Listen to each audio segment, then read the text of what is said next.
Hello and welcome to episode 12 of 12 of COP28 Covered, the grand finale of the most listened to climate podcast brought to you by the award-winning ED content team. ED's publisher Luke Nichols here, back in our basement podcast studio here in the UK, and I'm reunited with ED's trusty content editor Matt. Hello. And deputy editor Sarah. Hello. Ready to bring you a bumper final episode of the series. And what a time to be recording, because it is currently the afternoon of Wednesday the 13th of December, and the final global stocktake deal has landed in the early hours of this morning here. And it's a bit of a mixed bag. There's some good news for the green economy, there's some not so good news, and there's some unanswered questions. So, exactly how strong is that fossil fuel language in the text? Where does all of this leave us in other key areas like climate adaptation, finance, nature, and what happens next? Matt, Sarah and I are going to be unpacking it all along with a special guest. Plus, we'll be reflecting on all of the key business developments and announcements of the past 13 days. And of course, we'll be revealing the winner of our final listener quiz of the series. All of that and more coming up in today's episode of COP28 Covered. Yes, welcome back to COP28 Covered, hosted in collaboration with the UN's Race to Zero campaign. And welcome back, Sarah and Matt. The last time we were in a room together, a closed room together, that sounds strange, but was back at our Airbnb in Dubai overlooking that lovely Ferris wheel. Do you miss it, Matt? That was real, that Ferris wheel. I generally started to think it was a fever dream. I don't know, it was the first thing I saw when I woke up each morning, the last thing I saw before I went to bed, and I hated it. It was just this like mesh of lights, and yeah, I did start to doubt how real it was. So it's good to know that my sanity was in check. No, I do not miss it. And bunk bed Sarah, as we're now referring to you, like all good teammates, you stepped up to the plate and took the bunk bed, but also whilst Matt was off and ill and stayed at home at the Airbnb, you ran the show at times, quite literally, because I was looking back over this full series of episodes, and do you know how many live interviews you actually ended up doing in Dubai in the end? Yeah, so for those following Luke on LinkedIn, he posted quite an unflattering picture of Matt and I on the way to the airport with our big bags and with our hoodies over our shoulders. And at that point, you said I'd conducted 18 interviews. I think there was a couple more since then. I'm going to go for around 20. I think it was 21. Yeah, 21 in total. Which is mad in 12. Well, you're only out there for about a week. Did you have a favourite? I hate to choose favourites, but actually one that has stuck with me was for the Energy Day, when I spoke to Brian Amenyi, who is from the Sustainable Energy Access Forum Kenya and Power Up Kenya. So being in the UK, I hear a lot about the trials and tribulations of energy managers and renewables developers in the UK and Europe. So getting to hear from this Kenyan coordinator and educator was just fantastic, helping to talk about that ever important question of leapfrogging from no energy access to clean energy access, and then talking about the really specific differences between African nations in terms of access and grid cleanness. So I think meeting with Brian will stick with me. Other interviewees are available, but that's just my personal opinion. Could sense your reluctance in having to pick a favourite. I know. But Energy Day Special, that was our most listened to episode, by the way. I wonder how well that's aged based on where we were at that point in COP.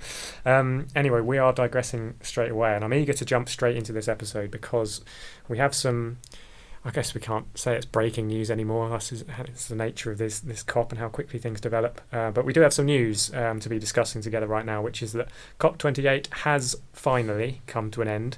The climate summit lurched into overtime, and after several dramatic twists and turns, we do have a final global stocktake deal, as it's referred to, which Matt and Sarah have been taking stock of and covering in the hours, I was going to say hours before we came on air, but I think it was a very early start for you both. And as I said earlier, it's a bit of a mixed bag for the green economy. I'm sure many listeners would have already read the various headlines on this, the main one being that world leaders have agreed to, quote, transition away from fossil fuels. So, rather than instantly going into a full monologue myself on this one, I'm going to turn to the level-headed and ever-pragmatic Sarah George for it. Sarah, you enlightened listeners for the best part of 2 weeks with your nightly What's Hot and What's Not roundups. But I'm not sure that segment's as fitting, given that the general conclusion from across the green economy is that the agreement falls into a bit of everything. It's what's hot, what's not, and what's in between. Also, you're not wearing the pink suit, so it just doesn't feel right. But instead, I'm going to ask you to unwrap the global stocktake agreement in just a couple of minutes if you're up to the task. So what were the key elements of it that everyone needs to know? Perhaps any surprising or hidden elements that you think needs bringing to the surface. So a kind of COP28 unwrapped, if you like, for the Spotify fans among us. Other podcasting platforms are available. Okay, Sarah, you ready? I mean, I've been flattered and dissed in the same sentence. You've given me whiplash, but I'm going to have to be ready. So yeah, let's go for it. So here you are with our COP28 unwrapped. Great. So we'll do a pass the parcel really with multiple layers of wrapping. And the first layer of wrapping that anyone will get to is what you've already mentioned, Luke. After 2 weeks of debating whether people would agree to phase out fossil fuels, phase down fossil fuels, and whether there would be a caveat for abated fossil fuels, none of that happened. Nations agreed to transition away from fossil fuels in line with a 1.5 degree net zero pathway through 2050. It then goes on to note that parties should accelerate zero and low emission technologies, and then it gives a bit of a menu. It talks about renewables, nuclear, abatement through energy efficiency, and in the same sentence, technologies like carbon capture and utilisation. It does say that that should be used in hard to abate sectors rather than fossil fuels, which is a welcome inclusion. It also says that nations should scale low carbon hydrogen production. Initially, there was a draft that said that nations could take these steps. This was essentially talked about as like a menu or a wish list, the sort of thing that you might get at a sharing menu and just tick which dumplings you want. This actually calls upon nations to implement as many of these solutions as possible and deliver deep, rapid and sustained reductions in greenhouse gas emissions. So it's still not super strong language, but it's longer, stronger than it could have been.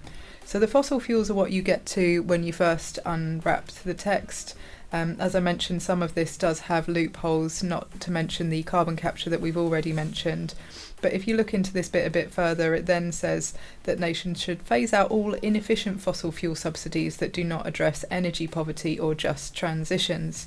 So the G7's already pledged to end inefficient fossil fuel subsidies by 2025.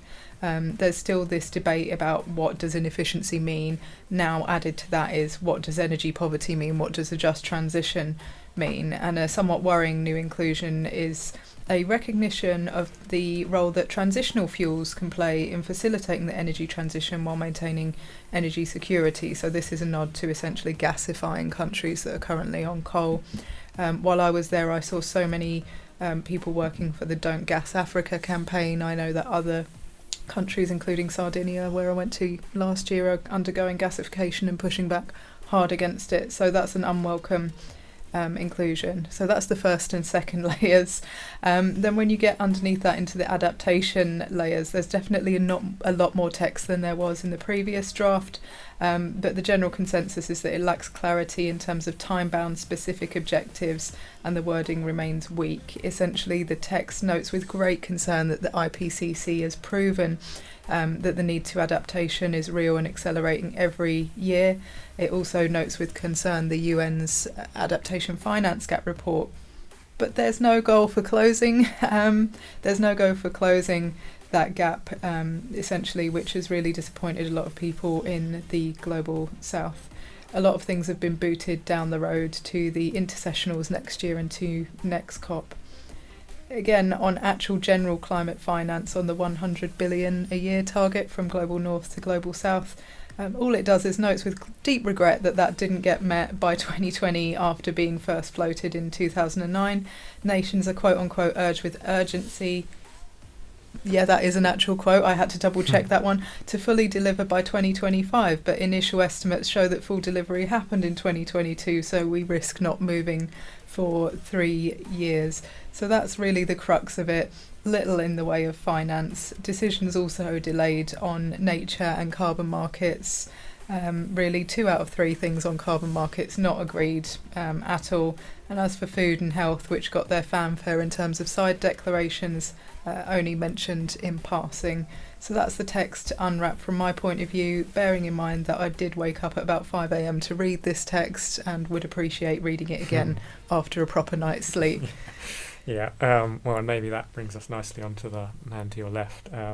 Matt, before I hand over to get your take on all of this, for our listeners' benefit, you're sat in a Christmas jumper with an empty bottle of beer beside you. Do you just want to explain what's gone on in the last few hours? I mean, you have to survive. It's needs must. No, it's been our Christmas jumper day. at the company. I'd like to point out I'm the only one in a Christmas jumper in the studio, but that's absolutely fine. And also that has meant that we've been able to get some beverages on behalf of the company, which has been nice. So that explains my general dishevelled look. I'm not an alcoholic. I'd say I look dishevelled for other reasons. I'm so tired that I spilled my champagne over myself, and that's why my Christmas jumper isn't on my person right now. Matt, back to the actual question, how are you feeling about the outcome? It's a weird one. I think there's so many ways you can look at it. I think going into COP in the UAE, there was so many reports about how this is going to be used to kind of strengthen oil and gas deals and fossil deals, and from the sounds of it, it has been. There was a lot of just issues about giving COP to a country like the UAE, and the optimism generally was going in low. And I think if you had ignored everything that happened at COP and just jumped in time to now, you'd probably be pretty content with the deal. Like, having fossil fuels in the text, phase out not being in is also disappointing, but having fossil fuels in the text 2 years ago, 3 years ago, that wasn't a thing. It was unprecedented. So to get nations like Saudi Arabia, who were one of the main blockers, to essentially agree to this transitional way, as flimsy as the language is on fossil fuels, is genuinely quite a momentous moment. But given the whispers and the optimism based on the ground over the 2 weeks, that it essentially came down to this phase out, phase down debate. That was what everyone was talking about. For both those to be admitted is generally quite disappointing. And I think, as with most COPs, where it really gets let down is where the devil's in the detail, and so much of these, even like the high profile announcements which sound good on paper, the loss and damage fund is notable, but I think it's like 0.2% of the funding required has been paid in so far. The tripling of renewables under the GDA is great, but it's a pledge. There's the time-bound targets and financing of that still need to be fleshed out. Article 6.4 of the Paris Agreement with carbon markets, as Sarah said, has been kicked down the road, and some of that's been delayed till 2028. It's I mean, you said at the start, it's a mixed bag in the general sense. I think as many green groups have explained and got in touch with us today, this does kind of draw a line in the sand. This is the beginning of the end for fossil fuels, but we're also at the end of the beginning of what is this decade of delivery, as they call it. Like, the window to act is shrinking like month by month, and to have weak language that is essentially non-committal in the short term doesn't really help. Nice summary. It makes my job easy, I guess. I don't necessarily want to add to that, other than it has been a strange ordeal, isn't it? I was thinking on the way in of kind of analogies to use, as few been used already, but I think it was a bit similar to watching England at the World Cup, even the last World Cup. If you can think back to this time a year ago, it's hosted by a nation that everyone questioned, and we went in with high hopes, high expectations. We had a good run, and then we were sort of let down. It was a bit kind of... If I can keep to the football analogies, when the draft text came out Monday, the terrible draft text, I got real flashbacks to Arsenal season last year, where we were just sauntering along at a pace, and we were like, we're changing the target, it's going to be great, and then this oil state-owned company just came just like a juggernaut and swept by us, and that's very much what it felt like. Yeah, and I mean, it's been, I'm trying to get away from the analogies, but I think another one really is that it has been this kind of tale of two COPs, as I've seen it referred to in some posts online. I think on the one hand, this whole conversation around fossil fuels has underpinned these talks, and rightly so, for the last couple of weeks, and the agreement to ultimately phase out fossil fuels is historic, but really that's all about what happens next, and as you say, devil's in the detail. But on the other hand, this kind of the stubborn optimist in me did see and experience an immensely kind of powerful and growing counter narrative to all of this fossil fuel conversation while we were out there, and that's to say that this was a COP that saw businesses and activists and NGOs and academia really rally together in greater numbers and with a more unified purpose than at any summit ever held anywhere before. And that was one thing that really stuck with me while I was there, was that green zone, which just had thousands of industry-led and action-focused discussions taking place every hour of every day for the last 2 weeks. And you know, this is a site that's bigger than Central Park. It was enormous, and the best way I would try and describe it was almost like 15 kind of Excel centres, if you like, joined together, running talks across multiple stages every day. And you begin to get an idea of just how proactive this event was, and I don't think that's to be overlooked from a corporate perspective, regardless of any broader outcomes. Anyway, that's enough of our take on it. I think it's about time we bring in our special guest for the show to reflect on the good and the bad and the questionable of this summit in a bit more detail. And I'm delighted to now be dialing in someone who was there at the front line of COP28 for the majority of last week and has been reporting on its developments for her own organisation and network, and some great posts on social media, which certainly caught my eye as the talks went on. Sally Uren is the Chief Executive of the leading international sustainability non-profit that is Forum for the Future. And Sally is certainly someone who knows a thing or two about these climate summits and their impact on business, because she spent more than 25 years developing and delivering strategies and programs across business, philanthropy and the non-profit sectors. So, with any luck, she should be dialed into us now. Sally, hello. Are you back home, and have you had time to recover yet from the mayhem of the past couple of weeks? Yeah, thanks. I am at home and I have just about recovered.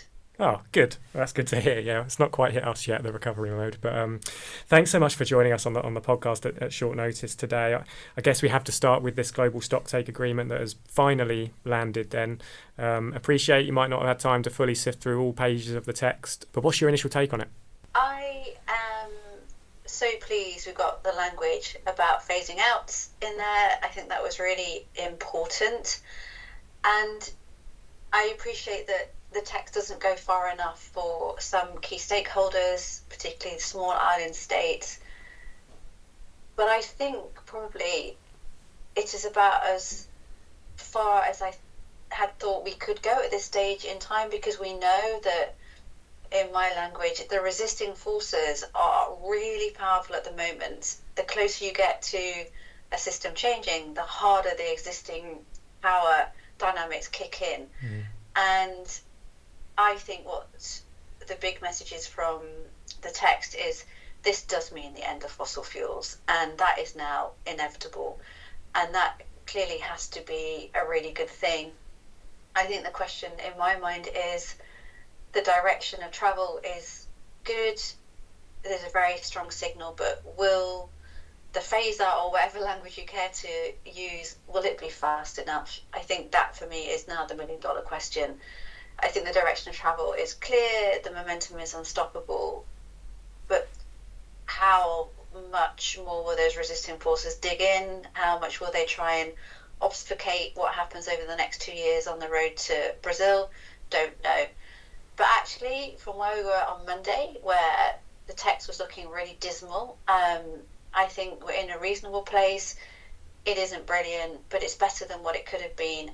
And it gives us a mandate to really get on now and just to make those words live. Let's phase out fossil fuels.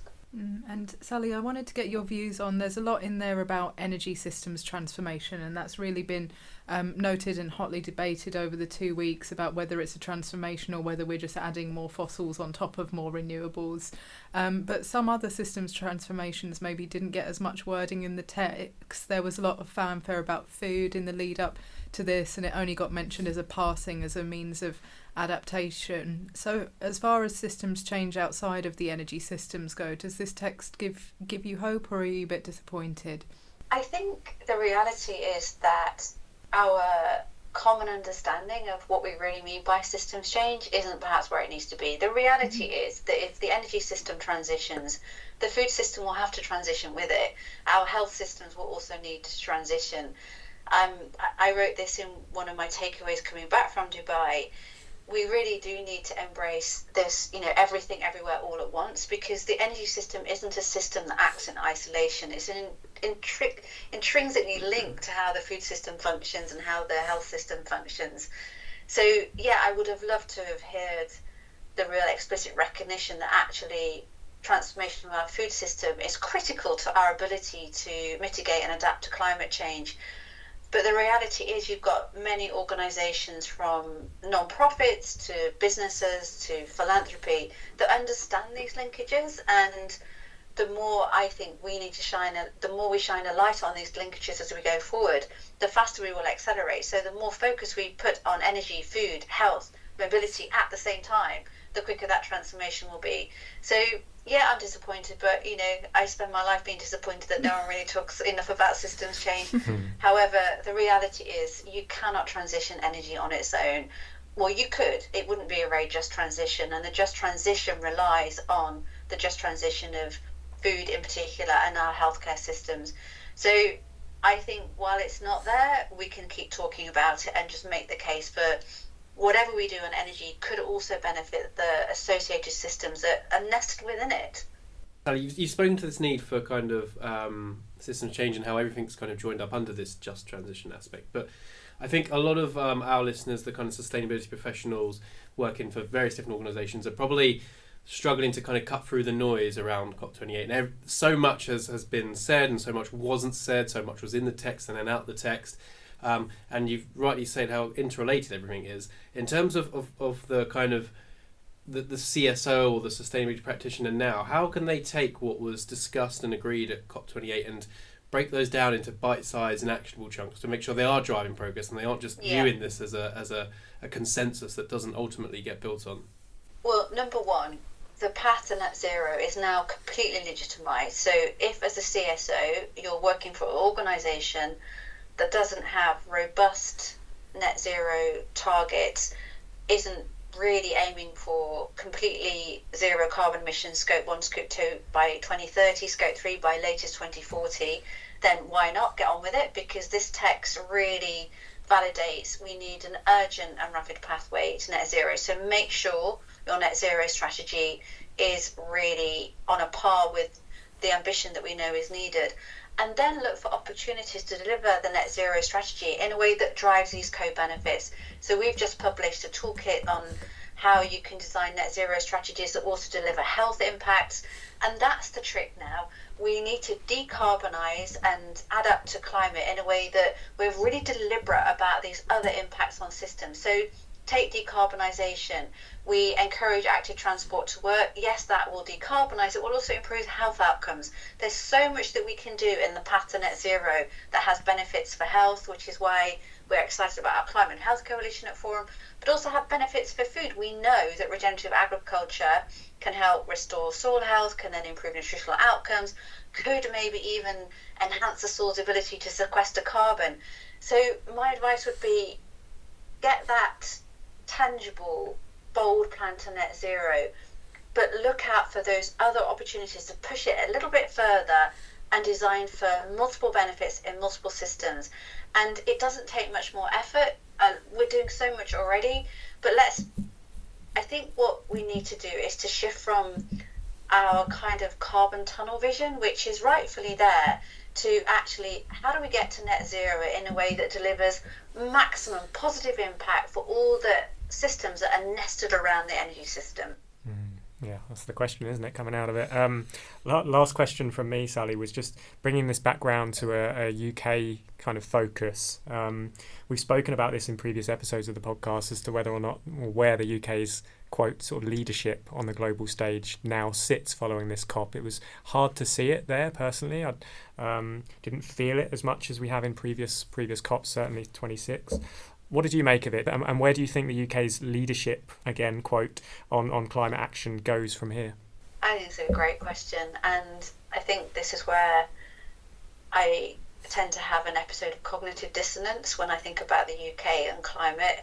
On the one hand, the UK was one of the first to commit to the Loss and Damage Fund, was one of the first to really push for integrated approaches to climate and health, for example. But yet, on the other hand, we know that this government has decided to politicise the net zero agenda to some extent, is making it much harder for corporates to talk about what they're doing on this agenda, and we know has rode back from some really important net zero commitments, so the commitment to fully EV by 2030. So I see mixed signals, and my advice then is for any business in particular who is already on this journey, the transition to net zero is inevitable now. The sooner you get on with it, the more this will deliver new pathways to value creation, the more it will underpin your economic viability. So we do need helpful government policy. We've got some of that, we don't have all of it, but there's so much we can get on with without strong UK government leadership. And my guess is that it will all change in a year anyway. Good way to end things. Well, Sally, thanks so much for joining us at short notice. I hope you've now got a bit of time off planned to have your own kind of personal stock take over the Christmas period. Yes, I have actually. I'm taking some good time off over Christmas, and I think that's the other thing to say. We all really wanted a good agreement to come out of Dubai, and I think it's not bad. But this is a marathon, not a sprint. So all of us need to rest up properly to recover over this Christmas break and pick back up our baton in January, because actually this is the start. This is the signal of serious transformation. The next 2 years, as we go through, of all places, Baku and Azerbaijan and then to Brazil, will be so critical. So we all need to be kind to ourselves over this break and come back with renewed vigour, because it is a marathon, it's not a sprint. Completely agree. I've got a lot of nodding heads here in this room on that one. Well, Merry Christmas to you, Sally, and I'm sure we'll be reconnecting with you again in the new year. Yeah, thank you for inviting me. Nice to talk. Well, there we go. What a strange set of emotions and feelings coming out of this COP then. And while we're reflecting on this final episode of the podcast, I think it's only fair that we end with our own personal reflections and highlights or lowlights of the series that was. Matt, let's start with you, and I'm going to push you to not, well, you can mention the illness, but aside from the illness, which obviously kept you bedbound for the majority of the week or two, it was definitely a what's not hot for you, I suppose. What was your personal kind of good cop, bad cop reflections from your time out in Dubai? And maybe start with a bad cop just to build up the energy. I think bad cop is it's just the general level of frustration about how slow these things take. And I've seen a few questions, a few people ask whether the way that cops are set up are kind of fit for purpose because of this escalating crisis. Obviously, it's very total in its aspect of everyone has to agree. You can't really ignore a voice, and a few people have asked whether like a supermajority approach to a COP process would work and would just deliver a more kind of speedy process. The main issue is voices get drowned out, but as we've heard with the small island states, their calls have been largely ignored anyway.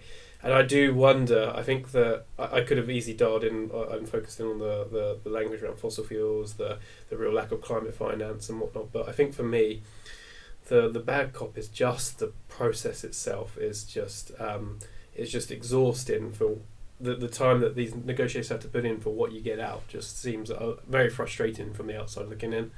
In terms of good cop though, I do think that opening day, partly because I was there in person, but the loss and damage funding announcement was generally like this kind of injection of just optimism that kind of came out of left field. No one was necessarily really expecting it. Obviously, we've discussed that the funding levels provided so far are nowhere near what's needed, but the fact that breakthrough was delivered essentially before the World Leaders Summit even started was a real high point for me. Sarah? Yeah, I'll build on that with the good cop. So we've talked about the loss and damage fund and how that was sort of a storming opening, even if it doesn't have enough money in it.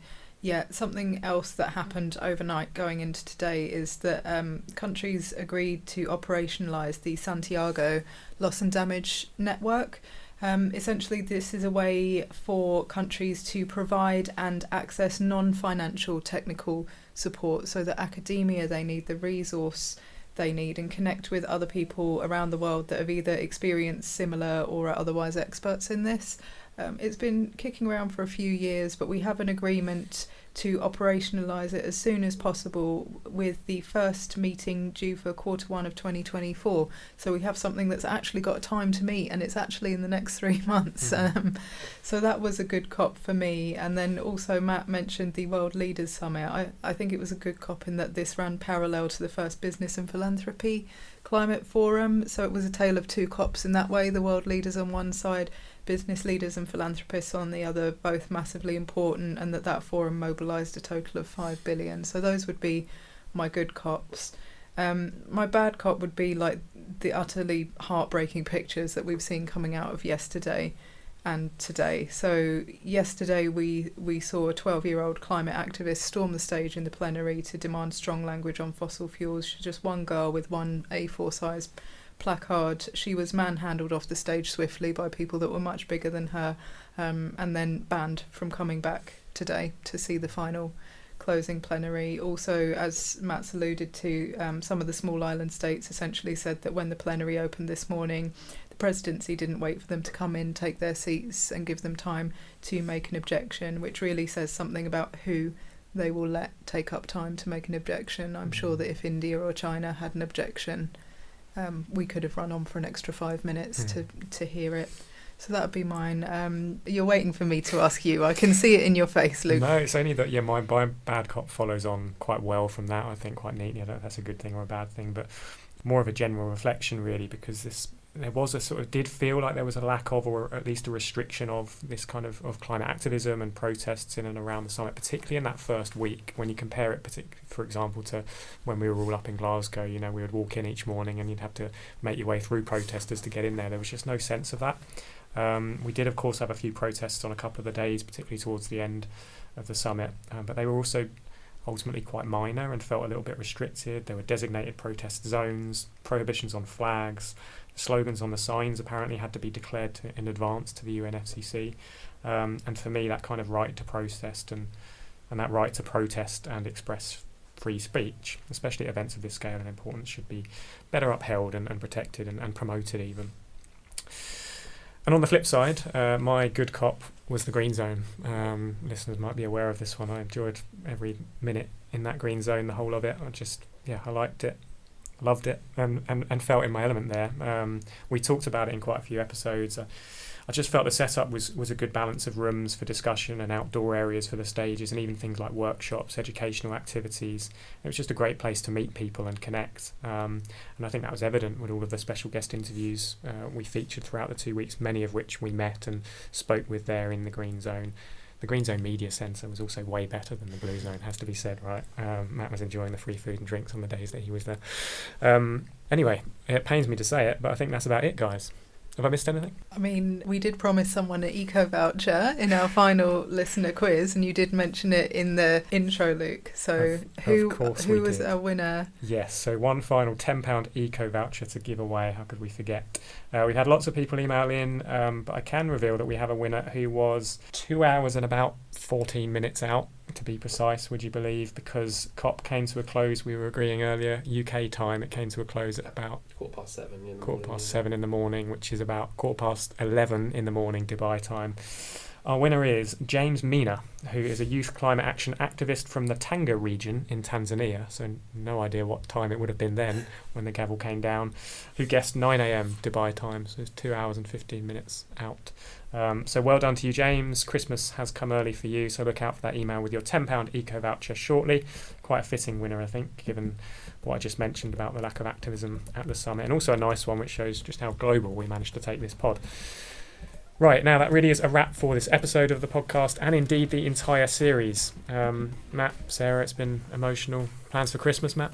Recover, rest, rejuvenate, any R I can think of, really. Sarah? Eat, sleep, rave, repeat. Minus the rave and more of the recover, I'm sure. And a quiet one for me also, the Christmas day itself, although planning a short break as well during the time off. Anyway, so the sad news is that this podcast now draws to a close, but far be it from us to end on a low tone, because the good news is that me, Matt and Sarah will be back together on Edie's main podcast, the Sustainability Uncovered podcast, in just a few days' time, in fact. So if you enjoyed this podcast and want more climate conversations from Edie, then do make sure you're subscribed to the long-running Sustainability Uncovered podcast, which airs monthly. And to find that, just search for Sustainability Uncovered on any podcasting platform, or just click on the podcasts tab from the Edie homepage. So hopefully we'll see a few listeners migrate over there. But for now, much like the climate summit we're covering, that brings COP28 covered to a dramatic close. In some regards, this was a bit of an early Christmas present for the green economy, but in others, this leaves us with a huge challenge now to keep 1.5 degrees alive in 2024. But if nothing else, this COP underlined the sheer size and scale of the climate movement now, and hopefully we were able to capture some of that here with you over the past couple of weeks. So thanks for being a part of this journey, everyone, and for one last time on this channel, it's a goodbye from Matt. Goodbye. A goodbye from Sarah. Goodbye. And goodbye from me. Goodbye.